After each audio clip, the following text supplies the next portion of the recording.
تاوانەکانی داعش لە نێوان یاسای نێودەوڵەتی و یاسای نیشتیمانیدا. براستی ینی ئابزەحمەد وەختی زلامی مەشمەقۆتکردن گەلێک ئابزەحمەد بوو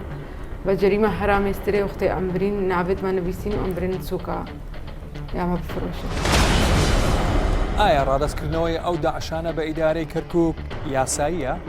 ما زانی کولێرە پێش داعشێ دایەوە و بەغدا بۆ چ پێشمەرگە بەدیلان نادەنەوە. ئازارێکی زۆرە کە ئێستا کەتیتە دڵێمە کە بیستیتمان دیلەکان تەسمیرکراینەوە. ئەم بابەتانە گفتوگۆ دەکەین لەگەڵ میوانەکانم لە کوردستان بشار لە پرۆگرامی تاوان و سزا.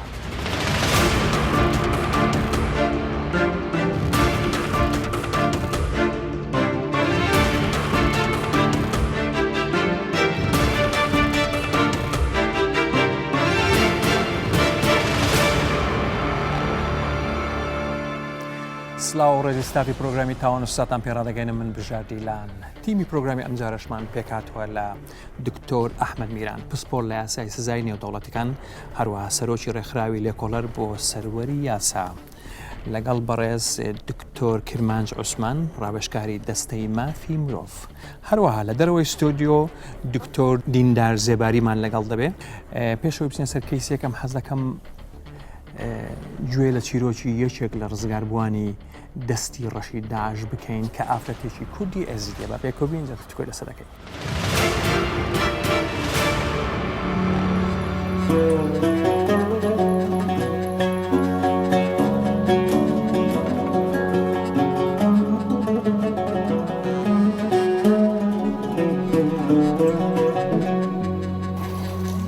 دەستپێکی ئەوەل وەختی کەتینە شنگاردا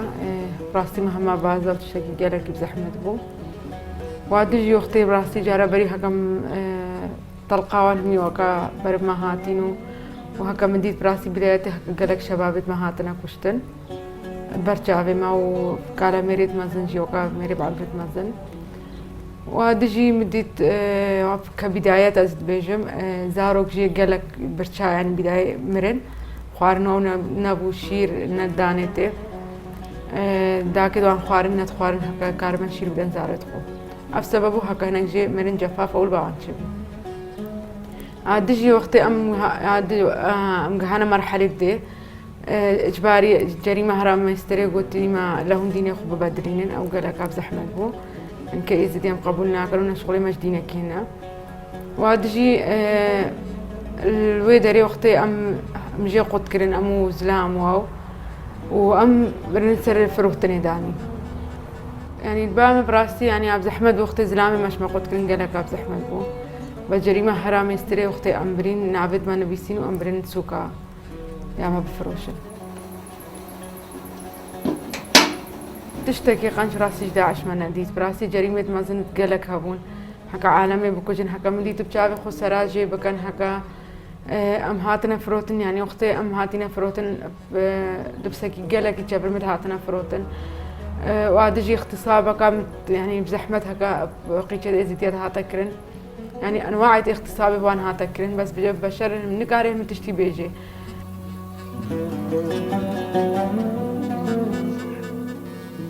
داعش مشخۆرە برین چەند هەمە ئیجباری بوو ڕاستی نەبکێ پایەکیشمە بۆ هەکەم برن بلێدانی بڕاستی ئەس خۆ نەفسامە و قیچە دەزیدە هەزار هەکەم سوکاتە دیتن بایەک دەبوون ینی مەدان و چاپ شەحفێدوانت گرتن و برن و حتا من دیت ئێکی بلنگێوانت گرت و دەستێوانت گرتون نێفخدەت خۆشاندن و برن وەختی حتا اختصابی ژیت هاتنە شداندن و بلێدانی هەتا بنێ اختصابکردن وەسێکشوان ینی لێدانال مەکەفتی هەتا تۆوەگی بەسە لێن و ڕاستی سەر نەفسا خۆ مفتش قبول نەتکرد و ینی ژبەر دینێ خۆشی وژبەر چاوێ قیچەکە ئێزیتی مەز بتشتی قبول ناکەم ئیجباریەکەوە هەفسەریم بکە سەد جاری سەرێ من بەن قەنەپێت هێسنی دانا و ینی جانە سبێ من نکاری سرابمش لێدانا ئەچکی مدانی. گەلێک تعدایی دیت و من دیت ینی چاو عالەمێت کوژن و ینی تشتێکی گەلێکی زەحمەت بوو ینی بەرچاوێ ینی مەدید هەکە مەخبەرە جەماعیشمە هاتە چێکردن ینی ئێزیدیە شەباب بێتنەوە هاتی کوشتن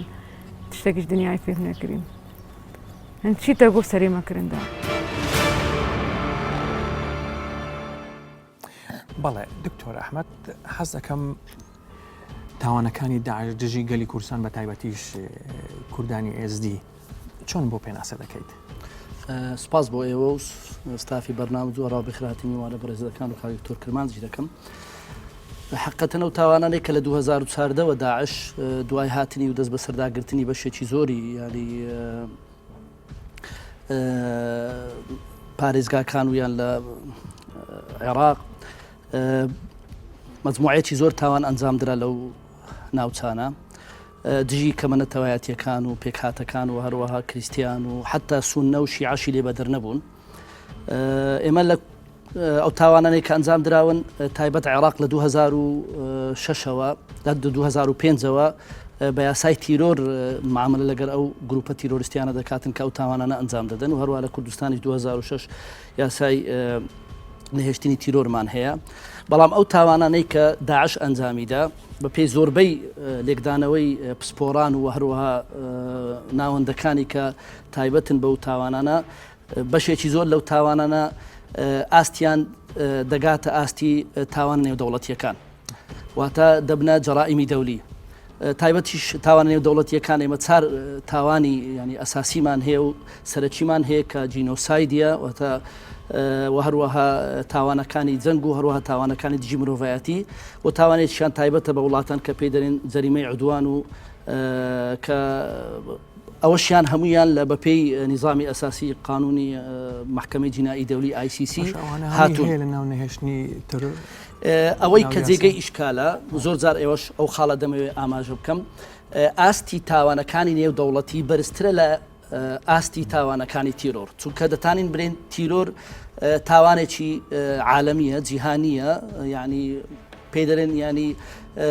یونیڤرسەل کرایمز بەس کە ئێمە باسی تاوانەکانی نێودەوڵەتی دەکەین ئینتەرناشنال کرایمز ئەو تاوانانە لەسەر ئاستی مرۆڤایەتیە واتە بەرپرسیارەتیەکە و ئاسەوارەکانی بەرپرسیارەتی تاوانە دژی هەموو مرۆڤایەتی و بەرپرسیارەتەکەشی دەکەوێتە ئاستۆی ینی کۆمەلگای نێودەوڵەتی. بەس بەداخێکی زۆرەوە من زۆر زار دەڕێم ئەگەر ئەو تاوانانەی کە ئەنجام دراون و بگەنە تاوانی نێودەوڵەتی زوڵمێکی زۆرە ئێمە محاکەمەیان بکەین بە یاسای تیرۆر چونکە تاوانەکە لە تیرۆر گەورەترە دەبێت کۆمەلگای نێودەوڵەتی بزانی کە میلەتی کورد یا میلەتی عێراق لەلایەن گروپێکی تیرۆریستەوە تاوانی دژ ئەنجام دراوە تاوانەکەش بەرپرسیاتی کۆمەلگای نێودەوڵەتیە و هەستی یان قیەمی کۆمەلگای نێودەوڵەت بەهای کۆمەلگای نێودەوڵەتی تێکشکاندووە. دەستەکان دەوەڕێ مەولا دکتۆر بەڵام مەوزوعێک ورژاندەوە حەز دەکەم لە دکتۆر کرمانج بپرسم نەبوونی داگای نێودەوڵەتی و تەشریعاتێکی نێودەوڵەتی چ کاریگەری هەیە لەسەر تاوانەکانی داعش؟ بەڕێبەتەکی طبعا کاکتۆری ئاماژی پێدا ئەوەی کە کێشەیە لە عێراق طبعا تاوانە نێودەوڵەتیەکان کەوی بەڕێز ئاماژی پێدا چار تاوانە بەڵام یەکەچیان لەسەر ئەو تاوانانەی داعش جێبەجێ نەبی کە عملی پێڵێن عدوان ئاکتۆفاگرشن بەڵام سەیەکەیتر جێبەجێ دەبی و زۆربەی تەقاریرەکانی نەتوێ گرتوەکان وەرەوارە خراو نێودەوڵەتیەکان دەڵێن بە ئیمتیاز تاوانی جینۆسایدیشی تێدا بەڵام جێنۆساید دەگەڵ تاوانی نێودەوڵەتیەکان فەرقەکەی ئەوەیە ئەپروفکردنی ئیسپاتکردنی ڕێکاری تایبەتی خۆی هەیە. دوای ئەوەی کە جەنجی دومی جیهان ڕاوەستا پەیماننامەی نێودەوڵەتی بەرەنگاربوونەوەی تاوانەکانی جینۆسایی دەرچوو لە نەتوێ گرتوەکان ساڵی 48 عرض کرا لە بۆ تۆقع ساڵی 59 عێراق مسادقی لەگەڵ دەسەکردە بەڵام لە ساڵی 59 تاکو ئێستا ئەگەر تەماشای قوانینەکانی عێراقی بەتایبەتی قانونی عقوبات و ئەوانی تر هیچ خۆ گونجاندنێکی لەگەڵ ئەو تاوانانە نییە بە معنایەکی دی بجوێری ئەو دیراساتانە و ئەو لێکۆڵنەوەی کە کارمان لەسەری کوردە زۆربەی ئەو وڵاتانەی کە کێشەی مافی مرۆڤیان هەیە جا لەبەر ئەوەی کێشەکە کێشەی کەمینەکان بی کەمینەی نەتەوەیی یاخود مەسەلەی ئاینی زۆر نەد ئەو حەزیان هەیە ئینزیمام بکەن لە بۆ نیزامی ڕۆما کە دادگای نێودەوڵەتیان نە ئەو قانونانەشیان لەگەڵ خۆیان دەگونجێنن یعنی بۆ نمونە یەکێک لەو پرسیارانەی کە دائیمان دەکرێت بۆچی عێراق ئینزیمام ناکە لە بۆ معاهدەی ڕۆما و ببیتە بەشێک لە دادگای نێودەوڵەتی حاضر کرد بۆچی یەک لە پرسیارەکان ئەوەیە ئەگەر بەیانی ئەوە ببیت ممکنە لایەنی سونی داوا لەسەر لایەنی عێراقی شیعەت تەزیل بکەن لەو دادگای نێودەوڵەتی بەعتیبار تاوانی نێودەوڵەتی کردێ لەبەر ئەوەی کوشتن لەسەر ڕەگەز پاکتاوی نەژادی ئەو کەسە کورد بێت یاخود عەرەب بێت یاخود کریستیان بێت یاخود سونە بێت شیعە بێت دەچێتە ئەو تاوانە چونکە جیاوازی تاوانی ناوخۆ لە نێودەوڵەتی چییە؟ تاوانی ناوخۆ ممکنە شتێک لە کوردستان لە عێراق تاوان بێ بەڵام لە وڵاتێشتر تاوان نەبێ و بە پێچەوانەوە بەڵام تاوانی نێودەوڵەتی پەیوەندی هەیە بە تیۆری ئاسایشی مرۆیی هیومن سکیوریتی ئەپرۆچ کە پێی دەڵێن کەواتە ئەو جینۆسایدەی کە بەسەر ئێزیدیەکان و بەسەر ئێمەدا هاتووە کاریگەری هەیە لەسەر ئاسایشی مرۆیی تەنانەت لە بەرازیل و لە ئەمریکاش چونکە ئەگەر ئەوانە سزا نەدرێن ئیفلات هەبی لە عیقاب ئەو تاوانانە دووبارە دەبنەوە بۆیە هەموو ئەو تاوانانێک کە کراوە لەسەر ئاستی تاوانی نێودەوڵەتیە بەڵام ئێستا دەبێت ئەمە بەجددی هەر لەسەر ئەو وەردەوام بین کە بەلایانی کەم ئەگەر دادگایەکی نێودەوڵەتی تایبەتمەندیش دروست نەکرێ دادگایەکی تێکەڵ هەر هەبێت لەبەر چووکە بەڕاستی وایە ئەو تاوانانە تاوانی نێودەوڵەتین تاوانی نێودەوڵەتیش ئەگەر لەسەر ئاستی نێودەوڵەتی بێتە محاکەمەکردن دەرهاوشتەی جیاوازە ئیستیفادەکانی جیاوازە و هەروەها لە بۆ چۆن چەند پرۆسی تریش کە دواتر لەگەڵ بەڕێزت ئاماژەی دکتۆر ئەحمەد چۆن ئەو تاوانە چۆن ببینێ دادگایەکی نێودەوڵەتی ئێمە دادگای نێودەوڵەتی بە دەوڵەتێک بە سیادەی دەوڵەتێک یعنی پەیوەستە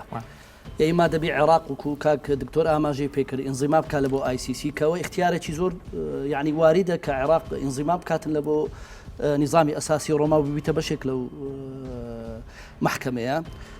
جا دواتر ئەو کەیسانە ئیحالەی محکەمەی جینایی دەولی دەکرێت خۆیان محاکەمەیان دەکەن ئێمە بێ عێراق داوا بکاتن لە کۆمەڵگەی نێودەوڵەتی یان لە ئومەمی متحیدە بیتن یعنی لە مەجلیسی ئەمنیە ئیمما لەگەر وڵاتان کە دادگایەکی هایبرید کۆرت وچی استاد باسی کرد مختلط دروست بکرێتن و تایبەتی بە تاوانەکانی نێودەوڵەتی کێشەکە چییە بەڕاستی دەبی ئێمە واقعی بین نەوە سائلی تحقیقمان یعنی شێوازی ڕێکارەکانی لێکۆڵینەوەمان نە شێوازی حفظکردنی ئەدیلە و تەخزینکردن و پاراستنی دەلیلەکان وەنە شێوازی لێکۆڵینەوەکان و هەروەها یعنی بە شێوەیەکی زیاتری شڕوم برین توانای مرۆیی دادگاکان لە عێراق پێویستی بە زیاترە لۆ ئەوەی بتانی کە ئیدارەی محکەمەیەکی نێودەوڵەتی بکاتنیان هایبرید کۆرتێک بکە مامەڵە لەگەر تاوانە نێودەوڵەتیان کام بکات ئێمە یەک خیبڕەمان هەیە لە عێراق یەک تەجروبەمان هەیە ئەویش تەجروبەی بەپێی قانونی یاسای ژمارە 2005 کە دادگایەکی ناوخۆیی عێراقی تایبەت بە تاوانە نێودەوڵەتیەکان دروستکە کە ئەلمەحکەمە الجینائیە العولیا یعنی واتە دادگای تاوانی باڵای عێراقی تایبەت بوو بەچێ بە محاکەمەکردن و دادگایکردنی بەرپرسەکان و سەرکردەکانی ڕژێمی بەعس بەڵام ئەو یاسایە هەر سێ تاوانەکانی نێودەوڵەتی تعریف کردیە کە جینۆساید و هەروەها تاوانەکانی دژی مرۆڤایەتی و هەروەها تاوانەکانی جەنگ و هەروەها تاوانێکی تریشی تێدا زیاد کراوە کاویش ئەو تاوانانەیە کە دژی یاسایەکانی عێراقی ئەنجام درراوە بەڵام ئەوە تایبەت بوو موقت بوو تایبەت بوو بە لەو تاوانە لە 68ەوە کە حکوومەتی بەعس دەسەڵاتی کرد و دەدەست هەتا 8 2003 کە قواتی یعنی ئەمریکی و تەحالوف داخلی عێراق بوون تاوانەکان بە پرسیاتیکیان ئەوەندەی بەڵام ئەو تاوانانەی داعش ئەنجام درایە ئەو یاسایش شمولی ناکاتن و نە یاسا سزاکانی عێراقی کە لە ساڵی 69 ژمارە 111 و هەروەها لە یاسای تایبەتمەندمان نییە کە مامەڵە لەگەر تاوان نێودەوڵەتی کام بکات دەستەکان خۆش دکتۆر ئەوەی کە چۆن بتوانین یان محکەمەکی دەولی متخصص پرسیارێکم یان تێکەڵاو بەڵێ ڕێکارەکانی جیاوازن ئەگەر هەرێکە دەتوانین لێ ئەوەش جواب بدەیت دەڵێتن ئێستا یونیتەن دامەزراوە بەپێی بڕیاری 23/79 ئەنجومەنی ئاسایشی نێودەوڵەتی بەڕای تۆ ئەوە دەستپێکێک نییە بۆ دوایی بۆ دادگایەکی نێودەوڵەتی هەر لە سەرتاوە کە ئەو تاوانانەی داعش ڕوویدا دوو تێڕوانینی جیاواز هەبوو لە نێوان هەولێر و بەغدا سەبارەتەوە لە هێرمی کوردستان بە بەردەوامی حکوومەت و وەروەها لێژنەی باڵای جنوسایت هەمیشە داواکارێکی ئەوە بوو کە ئەو کەیسە بدەیت بە نێودەوڵەتی بکرێ جایان لە ڕێگای دادگایەکی نێودەوڵەتی تایبەتمەند یان بەلایانی کەم تێکەڵاو طبعا ئەوە بە بڕیاری ژمارە 677 لە ئەنجومەنی وەزیرانی هەرێمی کوردستان دەرچوو کە بەڕاستی بڕیارێکی تاریخی و نایابە کە ئەو کات لە قەیرانی دارایی و لەو بارودۆخە دەڵێ دەبێت کار بکرێ بۆ دادگایەکی نێودەوڵەتی تایبەتمەند یاخود تێکەڵاو و هەروەها بە وەزارەتی داراییش دەڵێ و هەروەها دارایی شایستە دابین بکرێ بۆ ئەو پرۆسەیە کە ئەو کاتە لە زۆر قەیرانی دارایی دابووین تەوەجوهی بەغدا بە بەردەوامی لەسەر ئەو بوو کە کەیسەکە لە ناوخۆ بێ وەروەها احترامی سیادی عێراق بگیرێ چۆن عێراق دەتوانێت ئەو کەیسە باتەکە نێودەوڵەتیان ئەوەتە کە ئوستاز ئاماژەی پێکرد لە ڕێگای ئینزیمامی عێراق لە بۆ معاهدەی ڕۆما یان ئەوەتە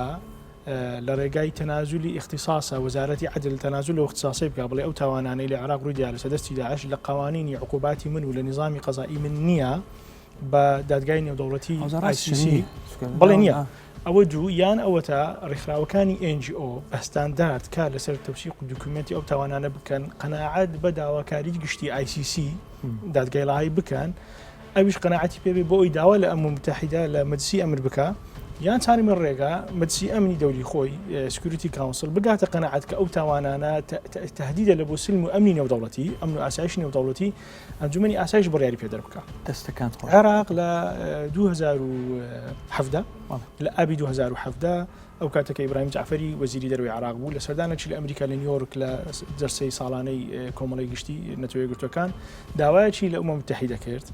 کە یارمەتیمان بدەن بۆ ئەوەی ئەو تاوانانە لێکۆڵینەوە وەروەها مساعلی لێ بکەین بەڵام بە مەرجێک سیادەی عێراق بپارێزرێ ئەوە کێشێکی گەورەی دروست کرد لەبەر چێ چونکە کە ئەو لێژنەیە دروست دەبێت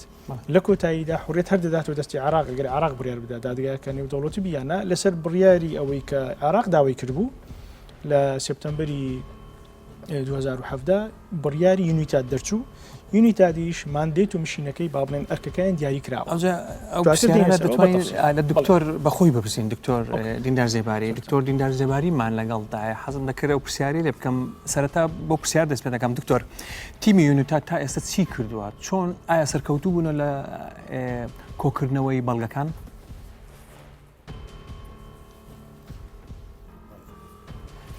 سپاس بۆ کەناڵ 24 بەڵێ دیارە ئەم پرۆسە کە پرۆسەی لێکۆڵینەوەیە لە تاوانەکانی داعش بە پێی بڕیاری ئەنجومەنی ئاسایشی نێودەوڵەتی 23 هەفتە کە لە ساڵی 2017ەوە دەرچووە و سەرپەرشتی تیمەکەش ڕەوشکاری تایبەتی سکرتێری گەشتی نەتەوەی یەکگرتووەکانە دیارە ئەم پرۆسەیە لەوەوە دەستی پێ کردووە کە حکوومەتی عێراق بە نامایەکی فەرمی بە داواکاریەکی فەرمی داوای لە نەتەوەی گرتوەکان بە تهدید ئەنجومەنی ئاسایشی نێودەوڵەتی کردبوو کە هاوکار بن بە فەریقێکیان و تیمێکی لێکۆڵینەوە و نێودەوڵەتی بیت ئەم تیمە سەر بە ئەنجومەنی ئاسایشی نێودەوڵەتی بێت و سەربەخۆش بێت بۆ ئەوەی هاوکار بن لە پرۆسەی دادگایکردنی تاوانەکانی داعش لە عێراق و ئەوانەی کە تاوانبارن ئەم پرۆسە دیارە پرۆسەکە بە هاوکاری نێودەوڵەتی دەبێت و داواکاریەکەش عێراقە. ئێمە وەکو حکوومەت یاریمی کوردستان بەشێکین لە هەوڵەکانی عێراق بۆ ئەم مەبەستە هەم لە ڕووی عملیەوە لە ڕووی پراکتیزیەوە و هەموو لە ڕووی نێودەوڵەتیشەوە. لە ئەو پرۆسەدا حکوومەتی عێراق لەو دوایەدا لجنایەکی دامەزران ئەم لجنای کە پێ دەگوترێت لجنەی تەنسیقی هەماهەنگی لە نێوان حکوومەتی عێراق دەوڵەتی عێراق بە حکوومەتی هەرێمەوە لەگەڵ یونیتات ئەو تیمە لێکۆڵینەوانە لێکۆلێرانە کە سەر بە نەتەوەی گرتووەکانن و سەربەخۆنە بۆ هاوکاری پاڵپشتی عێراق. دیارە ئێمە وەکو ڕێخەری ڕاستپاردە نێودەوڵەتیەکان دەستنیشان کراوین وەکو نوێنەری حکوومەتی یاریمی کوردستان لەو لجنەیە کە لجنەی هەماهەنگی عێراق لەگەڵ یونیتات لە بەغدا ئێمە تا ئەمڕۆژ لە چەندین کوبوونەوەی هەماهەنگکاری بەشدار بووینە لەو تیمەدا وەکو حکوومەتی هەرێمی کوردستان بوچوونی خۆمان هەبووە و ڕێی خۆمان هەبووە هەم لە پرۆسەی پراکتیزەکردنی ئەم ناساندنی تاوانەکانی داعش لەسەر ئاستی عێراق و هەرێمی کوردستان و هەمیش بۆ ئەوەی کە حکوومەتی هەرێم پاڵپشت بێت بۆ ئەم پرۆسەیە بەپێ ئەو توانایە و ئەو امکاناتانەی کە لە بەردەستە و طبیعی بەنسبەت هەرێمی کوردستان ئەمە پرۆسەیەکی گرنگە بۆ ئێمە وەکو هەرێم ئەمەش واضحە کە هەرێمی کوردستان زیاتر لە 1700 شەهیدی داوە لە هێزەکانی پێشمەرگەی کوردستان وەروە نزیکەی 12,000 برینداریشی هەبووە لە شەڕی بەرەنگاربوونەوەی تروریستانی داعش و لەم پرۆسەیەشدا حقیقەت زیاتر لە 20,000 داعشی کوشتووە کە مەترسی بوونە لەسەر دنیا هەرێم و عێراقیش و ئەمەش بە شانازیەوە بۆ هێزەکانی کوردستان دەگەڕێتەوە هێز ئەمنیەکانی کوردستان دەگەڕێتەوە کە ئەو تروریستانە پەلاماری عێراقیاندا و ناوچەکەشیاندا بوو. بەڵێ زۆر سپاس دکتۆر دەگەڕێمەوە لە دوای پرسیارمان زۆرە. دکتۆر کرمانس بە دۆکۆمنتکردنی ئەو تاوانە چۆن چی بکەێت چکە یونیتاریش خەریکی ئەوەیە؟ ئەوکار بەس ملاحەزەت بی لەسەر ئەو بابەتە طبعاً کە یونیتات دامەزرا ئەو تیمە نێودەوڵەتی ئەو مانای ئەوە نیە کە کەسەکە دەبێتە نێودەوڵەتی تیمی یونیتات هەدەفیان ئەوەیە چکە بڕیارەکە دەچێت دەلێت لە ماوەی ساڵێک دوای ساڵش کەشیان بۆ دیرەش کراوە ئەو تیمە ئیشیان لێرە ئەوەیە تەماشای ئەو دیکۆمنتانە دەکەن وەروە چاوپێککەوتن دەکەن ینی تیمی لێکۆڵینەوەن لێکۆڵینە ناکەن لە تاوانەکانی داعش لێکۆڵینە لەوە دەکەن کە ئایا عێراق دەتوانی ئەو تاوانانە دادگایی بکە یان نا ینی ئەو لێرە زۆر گرنگە حکوومەتی هەرێمی کوردستان لۆبیەکی زۆر باش لەگەڵ ئەو تیمە بکە بۆ ئەوی قەنەعەتیان پێبینی کە ئەو لێژنەیە کارەکانی تەواو بۆ راپۆرتێک دەدات ئەنجومەنی ئاسایش لە ئەنجومەنی ئاسایش ئەگەرەوان بنووسن عراق لە نوڕی قوانین و لە نوڕی سەرچاوی مرۆیی و لە نووی ئامادە باشی ئامادەنی ئەو تاوانانە وەکو تاوانی نێودەوڵەتی دادگایی بکە ئێمە پێمان باشە دادگایکی نێودەوڵەتی تایبەتمەند دروست بی یاخود تێکەڵاو بۆ زۆر گرنگە ئەو کاتەکە ئەنجومەنی ئاسایش بڕیاری لەدا دەبتە ملزەم لە بۆی عراق بۆیە گرنگە کاریان لەگەڵ بکەین لەگەڵ ئەوەش بزانین ئەوانەی چیان مەسەلەن سەرۆکی تیمەکە ناوی کەریم ئەحمەد خانە کەریم ئەحمەد خان محامیەکی زۆر بەهێزی باگراوندی پاکستانی بەڵام لە بەریتانیا بووە بەریتانیا کە لەو دەوڵەتانەی دائیمەن حەزی لە سیادەیە حەزی لە دابەشبوون و استقلال نییە لەبەر مەسەری سکۆتلەندا کەواتە دەبێ ئێمە لەوانەیە تێبگەین کە ڕێی شەخسی خۆی ممکنە یعنی کاس بکات لەبەرەوەی پێشتر کەسی ترشی هەبووە یان کاس بکاتن بەڵێ با محکەمەی بەلایانی کەم تێکەڵاو یان محکەمەی عراقی بی بۆیە دەبێ ئێمە بە بەردەوامی تێکەڵاویانی چۆن محکەمەی تێکەڵاو نمونەکمان هەیە لە سەراستی نێودەوڵەتی نمونەی کەمبۆدیایە کە دادوەری عراقی و دادوەری ئینتەرناشنڵ پێکەوە کاری لەسەر دەکەن واتە خیبرەی محلی وەروا لەگەر خیبرەی دەولی بۆ ئەوەی کە بتوانن بگەنەوە لەو پرۆسەی ئەوەی کە گرنگە مەسەلەی دوکمنتیشنە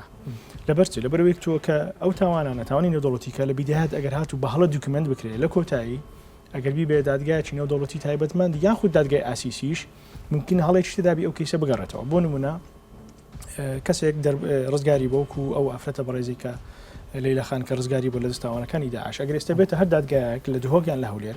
بەڵێ من دەستدرێژی سێکسم کراوە سەر اختصاب کراوم ئەگەر ئەو تحقیقی لەگەڵ بکرێ ئەو دوکومنتانی لەگەڵ بکرێت کە ئەنەه تاوانێکی ئاساییە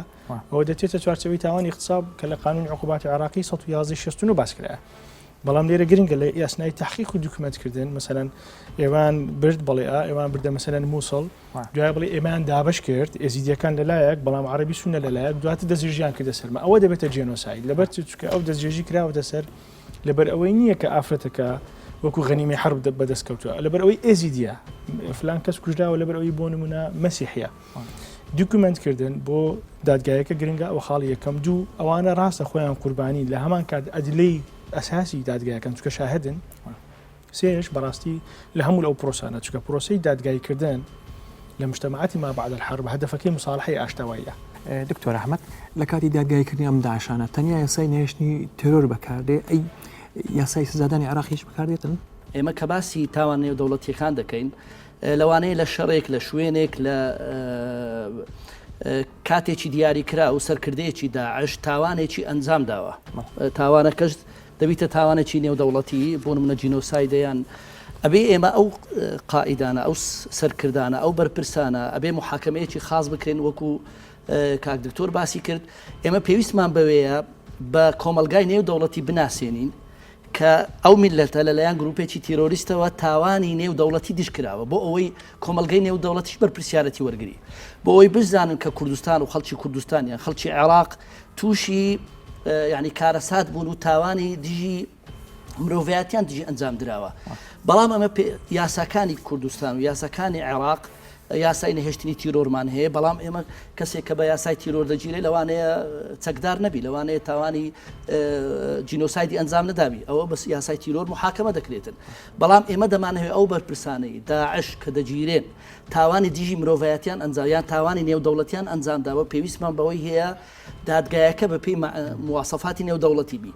پرایۆریتی و ئەفضەلیەت لە بۆ ئەوەیە کە عێراق ئینزیمام کە لە بۆ ICC بەڵام ئەگەر ئینزیمام نەکا لە بۆ تشکیلکردنی محکەمەی مختلط و هایبرید کورتە على الأقل يعني هەرچەندە قراری 23 هەفتاونەوەی کە لە مانجی نۆی 2017 دەرچوو کاک دکتۆر ئاماژەی پێکرد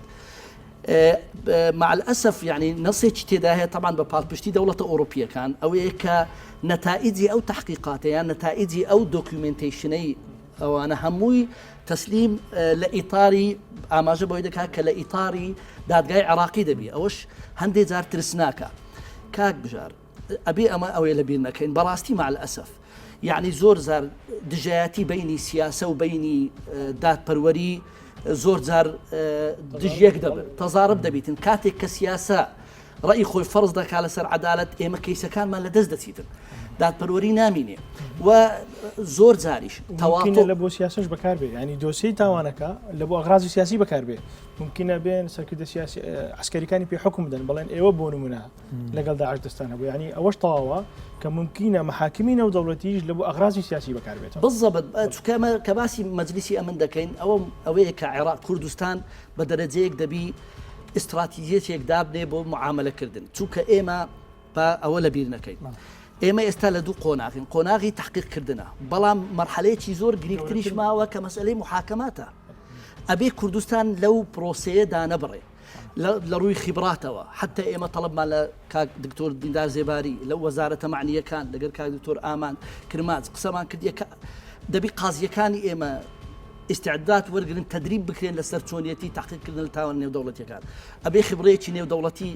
دروستکەن حتا محامی نێودەوڵەتیشمان هەبین ئەبزین نوێنەرانمان لە پەرلەمانی بەغدا چیان کردو بۆ ئەو بابەتە ئەندامی لیژنەی کار و کۆچبەرانی پەرلەمانی عێراقمان لەگەڵدا دەبێت دکتۆرە خالیدە خەلیل لەگەڵ ئەو گفتوگۆ دەکەم لەسەر ئەو بابەتە فەرموو دکتۆرە.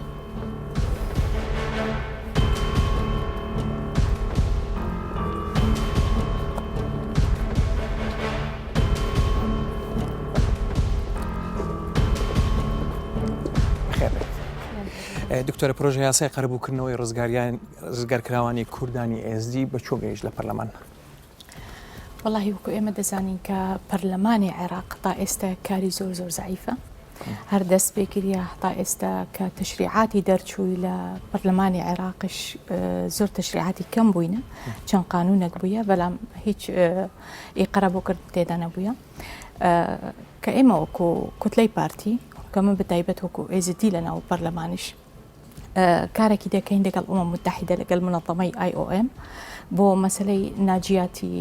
ئێزدیەکان ئەو کچێ ڕزگار بووی دەستی داعش ئەوەش قانونە کە ئێمان دروست دەکەین کە ئەو قانونە پێشتر هاتبوو لە سەرۆکاتی کۆماری عێراق بەڵێ بەڕاستیش ئەو زۆر خاڵی تێدا بوون کە نەگونجاو بوون لەگەڵ مجتەمەعی ئێزدی یعنی پێویست بوو ئێمان کارێکی لەسەر بکەین ئەو شتانە هەموو بگۆڕین لە بەرەندێ ئێمان دەست پێکرد لەگەڵ حکوومەتی هەرێم لێرە گەڵ لیژنە العولیا جنوسایت گەڵ قوزاتی ئەوەی لیژنە العولیا لەگەڵ منەظەمەی IOM لەگەڵ منەظەماتی تری لە هەرێمی کوردستان ئێمان هەتا ئێستا ئیشێکی باشمان کردووە بەڵام بەداخەوە لەبەر ئەو مەسەلەی کۆرۆنا ئیشەکە تا ئێستا ڕاوەستایە. ئیچیتان کردو بۆ ئەوەی عێراق ڕێکەوتنامەی ڕۆمە واژۆ بکاتن؟ واللهی ئەوە یعنی وەکو برادەریمان بەحسکری لە میوان لە ستۆدیۆ ڕێز و سلااو بۆ هەردووە ئێمان دەستمان پێکردش. بەڕاستیش ئەوە دەبێتە زۆر زەحمەت چونکە هەر ئێمە پێویست بوو ئەوە بخوێنین خوێندنی یەکەم لە ناو پەرلەمانی عێراقش ئێمان نەمان خوێندیەوە دەبووە خوێندنی یەکەم لێ بێت و خوێندنی دووەمش لێ بێت دوایی بچتە بۆ دەنگدان ئەو شتانە ئەستانگی لە پێش هەیە ئێمە دەزانین ینی زۆر مەسەلەی ئەنزیمامی عێراق بۆ ICC کە ئەوە سیاسیە زیاتر لە مەسەلەی قانونیە هەر اعتراف بە جنوسایت سیاسیە زیاتر لە مەسەلەی قانونیە مەسەلەی قەرەبووکردنی ئەو کەسانە سیاسیە زیاتر لە قانونی بێت ڕاستە ئەو قەرەبووکردن بۆ ئەو کەسانەی تووشی ئەو توندتیژیە بووین ڕاستە ئەوە هەموو التیزامەشی قانونیە پێشی ئەوە نەمەکرەمەیە بۆ ئەو خەڵکە بێدەن کە ئەو خەڵکە زەرەر بووە زەرەری جەسەدی بووە زەرەری معنەوی بووە دەبووە هەر زووترین کات ئەو خەڵکە قەرەبوو بتن چونکو چەند تاخیر بتن ئەو شتا زەرەری زیاترە دووبارە دەبێت ئەو زەرەرە بەڵام ئەو هەموو شتانە پێویستی بە تەشریعاتی جدی هەیە پێویستی بە ئیجراعاتی جدی هەیە لەسەر ئەساسێکی عەدالەت شتێدا بتن نابتن ئەو مەسەلەن هەندێک قانون لە عێراق هەیە تەمیزی سەر تێدا هەیە یعنی مەسەلە ئێمە قانونێک هەیە 20 ضحايا العمليات الإرهابية محاولة ما نكر تعديل ما نكري أخيرة لبرلمانية العراق بلام أوشتا من محسكر كناجياتي إزديش هر داخلي أو قانون بمبراسيش إيش مسركر وكو شخصي يعني بس دواي هر ديسان الدنج هبو لدجي أوشتانا كنابتن چونك أو قانون تحديد كراية بو رفحة أو بو ضحايا النظام البائي دونا نابتن أو تاواني داعش بالعلم أو قانون هرديسان حاجي الشعبي اشتدايا هر تاواني داعشن أي أبو مسألة أو قبولنا كراية أو رفزك لها تكرن يعني إيمان تشي مشاكلي زيادة دبين لبر أو عقليتي بيبالين دغمائية أو عقليتي نقبول كردنا إيمان كيشك زور قورمان هيا بيويست إيرو إيمان أمرو لا برلماني عراق وكو كرد ئێمە هەموو یەک دەنگ بین ئێمە هەموو یەک هەلوێست بین ئەگەر حەز بکەین شتێک بەدەستی خۆ بینین بۆ کورد بۆ کوردی ئێزدی بۆ هەموو ئەو مەسەلان چونکە ئەوە بەڕاستیش ئەو کارەی داعشی کردووە ئەوە کارێکی هەر یعنی بۆ سلم و ئەمن و بۆ ئەسایشی دووەلیە خراپە زۆر بۆ کە عێراقی خراپە بۆ کە ئیسەر هەرێم خراپە و ئیترش بۆ ئێزدیکان زۆر زۆر مەترسیەکی مەزن تێدایە خاصەتەن ئێستش دەزانین ئێمە خەلایە نائیمە پێ دەڵێن ئەوەش جارێکی تر محاولە دەکەم بگەڕێن مۆزعاکی دیری زۆر زۆر گرنگ هەیە کە مۆزوعی مخەیەم عەملە ئێستا دروست دەکەن حەز دەکەن 32,000 کەسی داعشە لە ناو مخەیەمی هۆڵ بینە زمار عەملە منطقة العەملە ئەوەش نزیکی شنگالە ئەیا چۆن تو خەڵکێکی دەینی ئەوی زەرمەند بووی دوای ئەتو خەڵکی ئەو قاتلە بینی مەسەلەیان ئەوی تاوانبار بینی لە جیرانی وان دابنی ئەوە مەسەلەکە یعنی هەم نەفسیان هەم زەرەرە هەم ئەوە خەلایەنە هەم ئەوە مەترسیەکی بۆ ئایندەی هەمووکو هەرێم ئەموکو ئێزدیشک زۆر زەرەرە لە بەرەندێ دەبێت ئیشێکی جددی بێتەکردن ئێمە لە هەرێم دەکەین ئیشی خۆم بەڵام حەز دەکەم زیاتر بەقوەتر کە ئێمە زەخت لە بەغدا بکەین هیوادارم هەر بەردەوام بن و دەستەکانتان خۆش بێت من زۆر سوپاسان دەکەم فەرموو پرسیارێک مێ بۆ هەردووکتان هەر حکوومەتی عێراقی هەیئەیەکی قەزایی دروست کرد دایمەزران بۆ لە کۆڵنیەوە لە قوربانیانی کوردانی ئێزدی بەڵام ئەو هەیئەی قەزاییە شوێنی هەیە و نەبودجەشی بۆ تەرخان کراوە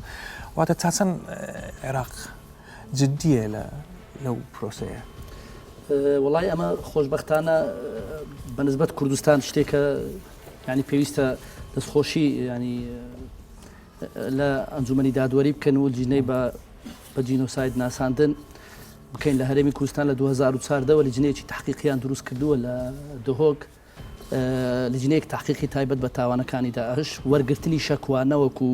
یعنی لێکۆڵینەوە تا ئێستا زیاتر ئەوەندەی ئەمن ئاگادار بم 2000 ینی سکاڵیان وەرگرتووە بە سەرپەرشتی ینی دادوەرێکی لێ هاتوو کە سەرپەرشتی لیژنەکەی دەکاتن و پەیوەندیەکیان لەگەر یونیتا دەهەیە کە وەکو واز توانیتیان بە دەست و ینی هەوڵی خۆیان کە بتانن کەمێک لەو دلیل و بەڵگانە دۆکیومنت بکەن بۆ ئەوەی کاتی محاکەمات و تحقیقاتی جددی دەستی پێکرد کە ئیستیفادەی لێ بکرێتن بەڕاستی ئەوە ئێمە دەست پێش خەریەک بوو لە پێش عێراقیش بوو کە دەست بە ینی کارێک کرا بەنسبەت ئەوەی عێراق من نازانم یعنی عێراق ئێمە بەس محاکمی مرکزی مکافحەی ئیرهابمان هەیە بەڵام ئایا لیژنێکی تایبەت بۆ ئەوەی کە دۆکیومنتکردن و یان متابعکردنی وەرگرتنی سکاڵای ئەو تاوانانەی کە دەکرێ برێن تاوانی دژی مرۆڤایەتیان ئەو تاوانانەی کە تاوانی نێودەوڵەتین ئەمە زۆر ئاگاداری ئەو لیژنەیە نیم و باوەڕیش ناکەم کوردستان هەبێتن طبعا کە ئەو تاوانانە ڕوویدا لە هەفتەی هەشتی 2014 لە ژنێ باڵا دامەزرا بۆی کاری لەسەر بکە ئەو لێژنەی کە لە دۆک دامەزرا بەشەکە لە لەژنەی باڵی جنۆساید بەڕاستی ئیشەکی باشیان کرد هەروەک بەڕێزت باس کرد ئەسڵان یونیتات 1970 ئیستیفادێکی زۆر لەو مرکزی جەمعی ئەدلە و تحقیقات ڕزگارکردنیان کرد ئەوەش ناخیر نزگاوز بوو ئەو جەمە بەستم لێرە بەس هەتا بۆ بینیران ڕوون بیت ئەوەی کە لە کوردستان ئیشی لەسەرکرایە لەژنەی باڵا دامەزرا بۆ ئەوی کا لەسەرەوە بکە لەسەر ئەساسا ئەو لێژنەی دهۆک دامەزرا کە ئەدلی زۆر باشیان هەیە و لەگەر تیمی نێودەوڵەتی کاری باشی دەکەن تەنانەت ئەو سامپڵانەی کە وەرشی دەگرن تەمەنی درێژ دەمینێتەوە بۆی لە کاتی هەڵدانەوەی گۆڕە بە کۆمەڵەکان ئیستیفادەی لێ بکرێ لەسەر ئاستی عێراق هەرجی پێ نادا ئەوڵا ئەو نووسراوانی هەرجواب نەدایتەوە بە ئەساسەوە تەنانەت ئامادە نییە نەک لەسەر مەسەلەی قەرەبووکردنەکە لەسەر مەسەلەی موسائلەکەش و باشترین بەڵگە لە بۆ مەسەلەی تەصفیح حساباتی سیاسی ئەوانەی معسکەری سپایکەر بە یاسای دژە تیرۆری عێراقی بە محاکمەی زۆر سەریع هەمیان محاکمە کرد و تەصفیان کردن وەکو ئەوی کە تەصفی شەڕی بینی شیعە و سونی بێ و لە کۆڵیان کردنەوە بۆیە ئەسڵەن یونیتات زۆر معجب بوون بۆ مرکزی دهۆک و تەنانەت عێراق داوای کرد مرکزێکی هەوا لە مووسڵ دروست بکردا گوتیان نەخێر هەر ئەوەی دهۆک زۆر باشی ئەتیمادی کامیان لەسەر چینە سکەیسی دوم کە دیلیان لە دیلەکانیشمان نادانەوە حەز دەکەم ئەو راپۆرتە بینێن کە سوکاری لێ قەوماوانە بە ببینە ئەو راپۆرتە زیاتر گفتوگۆی لەسەر دەکەین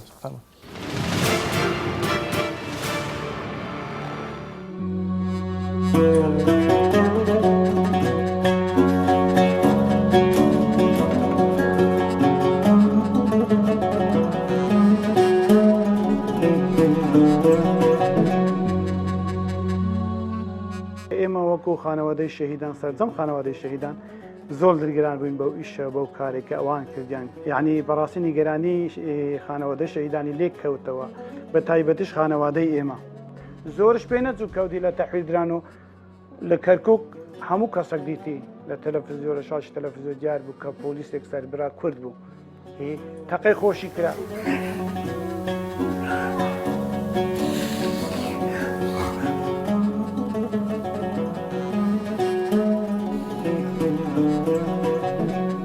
والله كريمة 6 ساڵایی گرتی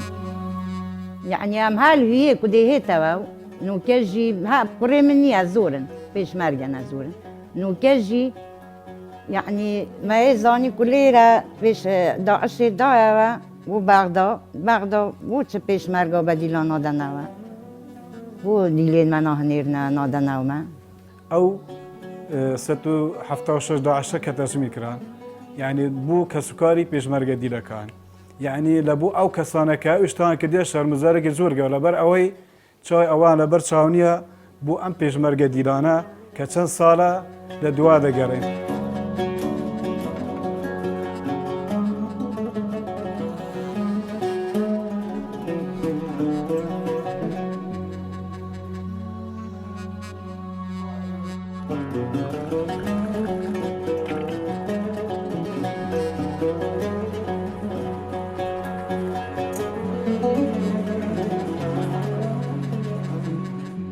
ئازارێکی زۆر زۆرە کە ئێستا کەتێتە دڵێمە کە بیستیتمان دیلەکان تەسمیر کرایەوە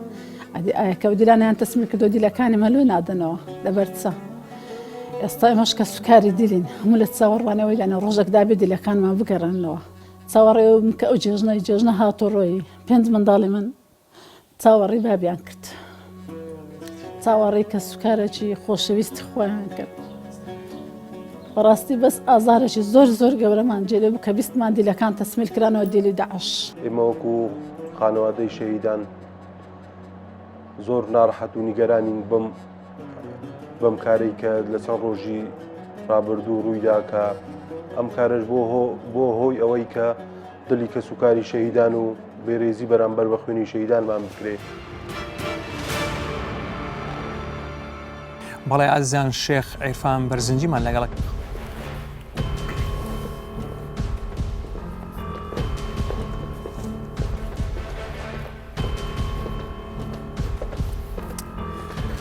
بەخێر بێت تازەترین زانیاری لەسەر ئەم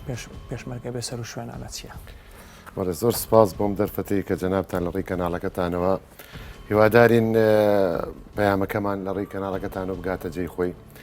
بەڕاستی ئێمە و پێشمەرگە دیلانە وەکو جەنابتان ئەزانن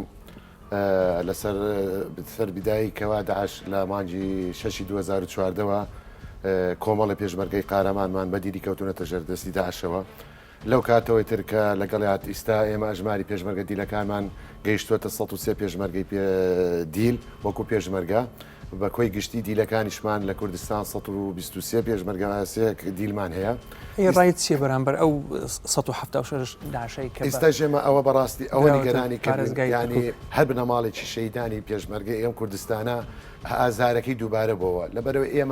ئێمە بیرمان نەچێت 176 ئەندامی گەوری ئەو تیرۆریستانە کەوە هەموو ناسراون یعنی کۆمەڵی لەو ناوانەیە ئێمە ئەزانین چێن کە دراونەتەوە هەموو بە قەناس و بە تەقینەوە و لە ناو شارەکانە کاری زۆر ناشرین و ناشویان ئەنجام داوە ئێستا ئەو کارە کراوە ڕادەست کراونەتەوە بە کەرکک ئایا بەرامبەر چی بەڕاستی ئێمە جێی داخە زۆر باژ لای ئێمە مابایەوە لای کورد مابایەوە بەڕاست بە تاکید قوربان ئەگەر بێتەوە ئەمانەتەوە ئێمە زانیاریان لێوەرگیراوە و کۆمەڵی پێشمەرگەی دیل ئێمە ئەو پێشمەرگانەمان لە ژێر دەستی ئەو کەسانە ئەشکەنجە دراون یاوەکو شەید کراون ئەو کەسانە تاوانبارێکن لە ڕووی یاسا و یاسیانە زانەکان ئەوانە دەزانن تاوانبارن تاوانباری سەرچین ئەبواە ئەوانە بمایەنەتەوە لەبەرەوەی ئێمەش کەم نین ئێمەی هەرێمێکین ئێمەش خۆمان ئەتوانین حاکممان هەیە یاسامان هەیە بمانتوانێت سزایان دەین دەستەکان خۆش بە هیوادارمانین بە بەلاژ نەسیە و سەرکەوتوری دەستەکان خۆش سپاس.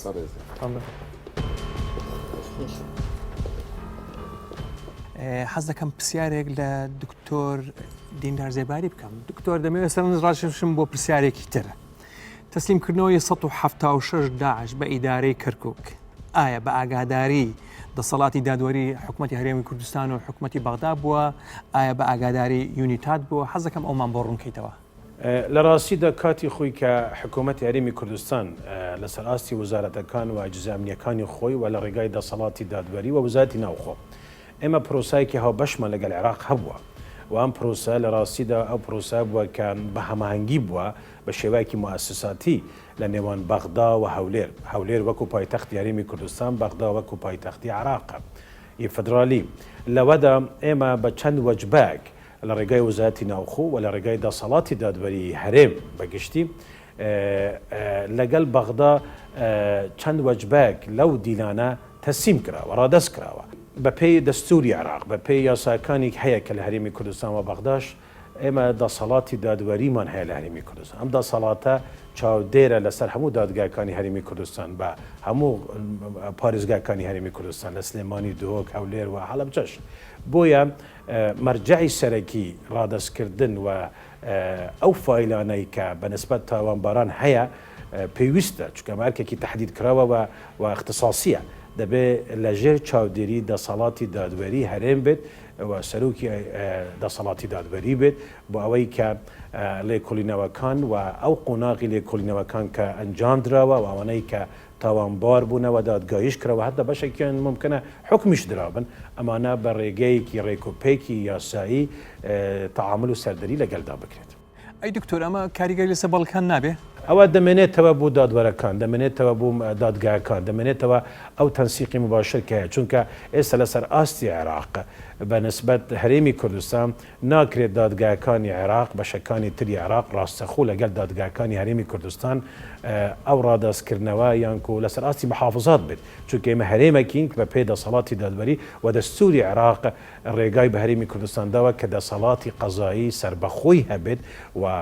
ئەو ناوچانەی کە دەکەونە بین دەسەڵاتی هەرێمی کوردستان لە ڕێگای دەسەڵاتی دادوەری و سەرۆکاتی ئەم دەسەڵاتە تعاملیان هەبێت لەگەڵ موسسەی تری عێراقی کە دەسەڵاتی دادوەری عێراق. سپاس دەکەم دکتۆر دەگەڕێمەوە لات دوایی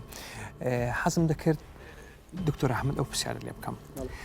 تەسلیمکردنەوەی 176 داعش بە ئیدارەی کەرکووک چۆن لێک دەدەیتەوە ئایا ئەوانە تاوانبارن حکومکراون گیراون دیلی جەنگن؟ والله من طبعا نازانم ئەوانە یعنی سروشتی جیرانەکەیان کووە بەڵام ئێمە دەبی دووشت لێک زیاب بکەینەوە ئەوانەی کە بەدیل جیراون و وەکو مقاتل یان وەکو جەنگاوەر حسێب کراون ئەگەر لە شەڕ و شت گیرابن ئەو طبعا عێراق التیزاماتی دەولی هەیە بە پێی اتفاقیاتی جنێف و هەروەها پرۆتۆکۆلەکانیشی هەرسێکی عێراق التیزاماتی پێوە هەیە چۆن مامەڵە دەکرێت ئەبێ وەزارەتی دیفاع یان وەزارەتی پێشمەرگە بە پێی ستاندەرە نێودەوڵەتیەکان مامەڵە لەگەر ئەو کەسانە بکە بەڵام ئەوەندەی کە بەپێی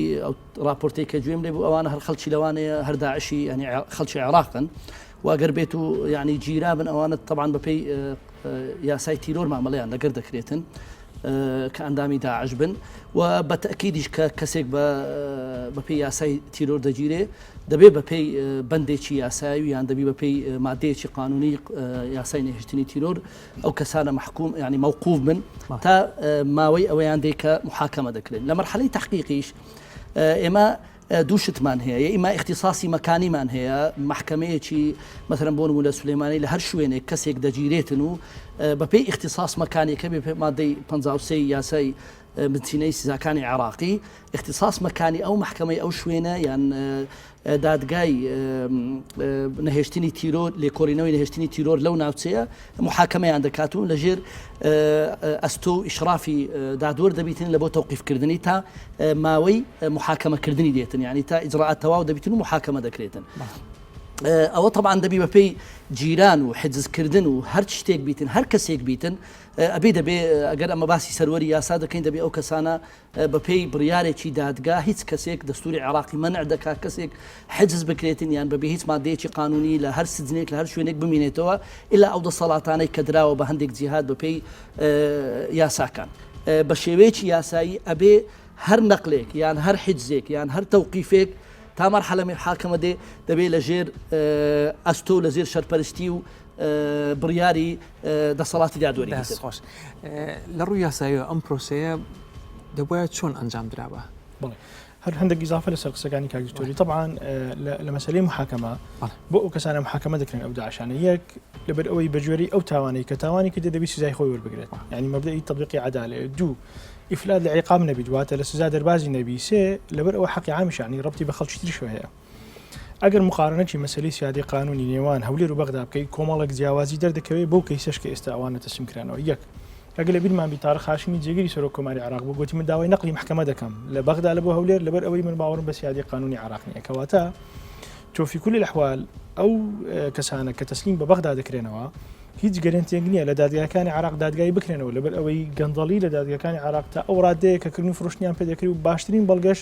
ئەو داتێبێسە سکیوریتی کە لە مووسڵ هەبوو خەڵکەکە بوو ناوی هەبوو لە ئێرهاب بە مەبلغی پارە ناوی خۆی دەرباز دەکرد و خۆی عفو دەکرد ئەوانە دەبی بەڕێکاری یاسایی بکرێت ئایا ئەوانە لە مەرحلەی تحقیقیان نقلی اختصاص کراوی کە دکتۆر باسی کرد داوای کە محکەمەکە نقل بکرێن حکم دراون کە حکم دراون تۆ لە کۆتاییدا لە مؤسسە کار دەکەیت دەبێەوە بە ڕێگای قەنەواتی مؤسساتی ڕسمی بکرێت وەزارەتی عەدلە یاخود وەزارەتی ناوخۆیە ئەوانە چۆن دەجێڕێنەوە دوو بەغدا داتەبێسێکی هەیە سەبارەت بە ئێرهابیەکان و ئێمەش داتەبێسی خۆمانەیە ڕزگارکردنیەوە باشه بێت ئەو ڕزگارکردنە بەڕاستی بەڵگەکان چی بەسەرێ ئەوانە خۆیان ئەو کەسانە هەل هەمان کات کە تۆمەتبارن یان تاوانبارن خۆیان بەڵگەی تاوانە لەبەر ئەوەی ممکنە فترەیەکی تر یەکێک لەو ئێزیدیانەی کە ڕزگاریان بووە لە دەستی داعش لە ئەڵمانیا لە کوردستان لە دووە بێ بڵێ ئەو کەسە بوو کە منی بۆ منە ئەزیەتدا یاخود دەستدرێژی سێکسی کردە سەرم کەواتە ئەو شخصە خۆی لەگەڵەوەی کە تاوانباریان تۆمەتبارە بە هەمان کات بەڵگەی تاوان ئەو یەک دوو گرنتی ناکرێت تو ئەو تاوانانە ینیەوە بەشەکە لە پرۆسی دوکومنتیشن ئەوە ممکنە ئەوانەی بەغدا دەکرێتەوە بزربی لەو کات و ساتە هەر ناکرێت تاوەکو یونیتات کارەکانی تاوانەکە بڕیار نەدا ئایا دادگایەکی نێودەوڵەتی یاخود ئەوە دەبێت نەک ئەوانە ناوی تەسلیم بکرێنەوە ئەسڵانی عراقیش نابی ئەو داعش ئەزنەبیانش تەسلیمی وڵاتانی خۆیان بکاتەوە بۆی بەرچاو ماڕوون دەبێت ئایا لێرە دادگاییان دەکەین فۆرن فایترز ئەوانی مقاتی لەجانب کەواتە نە ڕێکارەکەی یاساییە بم بۆ ئەسات کرایە نا لە قازانجی دۆسیەکەیە و لە کۆتاییشدا ینی دۆسیەکە بووم دەستەکان من پرسیارێکترم هەیە بۆ دکتۆر دیندار ئایا عێراق بۆ دادگاییکردنی داعش استراتیجیەکی نیشتیمانی هەیە دکتۆر؟ بەڵێ عێراق بە پێ ئەو بەڵگەنامانە و بە پێ ئەو وەسیقەیە کە هەیە لەگەل یونیتات بە تەحدید عێراق ڕێککەوتۆ لەگەل کۆمەلگای نێودەوڵەتی کە مساعەلە یان کۆدادگایی تاوانبەرانی داعش بکرێت لە عێراق و ئەمە لە خۆیدا حقەت پرۆسەیەکە و ئەم پرۆسەیە ئەم دادگاییکردنەکە حقەت لەسەر ئاستی عێراق لە ڕێگای دادوەرانی نیشتیمانی عێراقی دەبێت زۆربیان بەڵام تیمی پسپۆری هاوبەش کە یونیتادا زیاتر لە 130 فەرمانبەر ئەمڕۆ پێک دێت ئەمانە نیوەیان ئافرەتن ئەتوانم بڵێم و بەشێکی هەرە زۆریشیان لە وڵاتانی تری دنیان زیاتر لە 48 دەوڵەت وەکو کەسی پسپۆر لە ناو تیمی یونیتات دامەزراوە بۆیە ئەم تیمە نێودەوڵەتیە هاوکار دەبێت بۆ پرۆسەی دادگاییکردن چونکە عێراق بەشێک نییە لە دەسەڵاتی دادگای لاهای کە ڕێگا بە ئەم دادگا نێودەوڵەتیە دەدات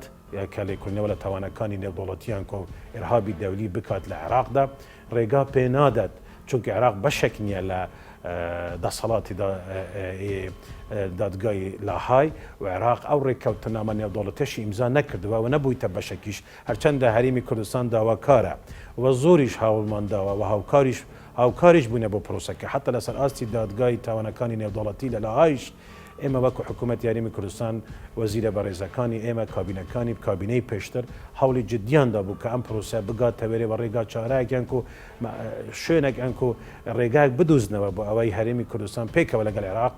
هەرچ هیچ نەبێت بوو تاوانەکانی داعش عێراق ئەم ڕێککەوتنامە قبول بکات بەنسبەت هەرێمی کوردستان ئێمە ئێستا لە دهۆک یونیتات